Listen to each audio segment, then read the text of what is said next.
Le troisième conseil, je suis bien placé pour vous le dire parce que il concerne les véhicules premium ou véhicules de luxe. Moi, j'en fais aujourd'hui et dès le départ, je n'ai pas eu de précurseur dans cette catégorie de véhicules pour me conseiller. J'ai commencé avec des véhicules de type économique. Aujourd'hui, je suis passé à des véhicules premium.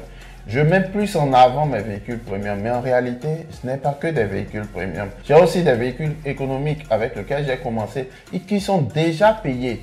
Des véhicules qui me rapportent uniquement que du bénéfice quand on soustrait les frais de parking et l'assurance. En un mot, il n'y a plus de traite sur ces véhicules. Donc, ma leçon pour vous aujourd'hui qui voulez faire des véhicules premium, c'est d'avoir 3 véhicules économiques pour chaque véhicule premium.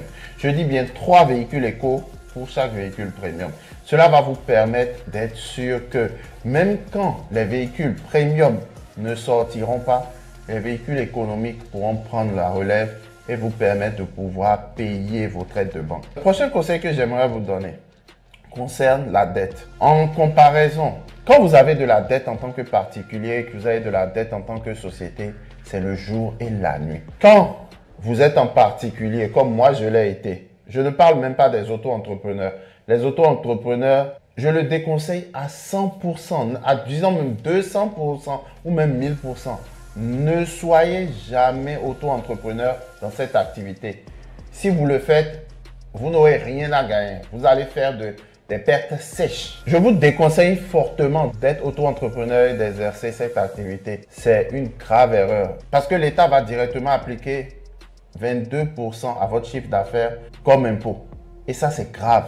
Il faut vraiment ne pas avoir de compétences entrepreneuriales pour aller être auto-entrepreneur dans cette activité. Je sais qu'il y a des gens sur les réseaux sociaux, particulièrement sur YouTube, pour un auto-entrepreneuriat dans cette activité. C'est une grave erreur. Je m'en vais vous expliquer pourquoi. À la rigueur même, vous pouvez être en particulier si vous avez des enfants, si vous avez vraiment des abattements. Pour rester dans votre tranche fiscale, par exemple, je prends le cas par exemple d'un couple avec 3 enfants. Ils ont jusqu'à 65 000 € et ils auront un abattement de 50% avant même de pouvoir payer des taxes. Mais ce que moi je vous recommande fortement, c'est plutôt de créer une entreprise. Parce que quand vous avez de la dette et vous créez une entreprise, l'avantage de l'entreprise, c'est que vous pourrez défiscaliser, vous pourrez amortir les véhicules, vous pourrez amortir le parking, vous pouvez amortir comptablement votre assurance. Je prends un cas concret. Vous gagnez 100 000 € au bout d'une année, de janvier à décembre, une année d'exercice comptable. Et que vous avez vos véhicules qui sont à crédit, que vous avez acheté par une banque ou une institution financière. Supposons que vous avez acheté 9 voitures et que pour chaque voiture, vous payez 500 €. Les 9 vont vous revenir à 4 500 par mois. Donc, cela fait x 12, 54 000 par an. Donc, le comptable va retirer des 100 000 € de chiffre d'affaires, les 54 000 € qui représentent les traites de banque. Ensuite, l'assurance, ensuite les charges de parking. Une fois qu'on retire tout cela, vous aurez enfin votre résultat net. Vous pourrez mettre une partie de votre loyer si vous domiciliez votre entreprise à votre domicile. Vous pourrez même soustraire des voyages, des restaurants, d'affaires, même si, pour être franc, vous allez avec votre conjoint.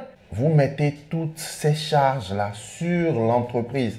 Dans l'exemple de tout à l'heure, où on a 54 000 € qui représentent les traites de véhicules, quand on ajoute le parking, l'assurance et tout, ça peut monter à 75 000 €.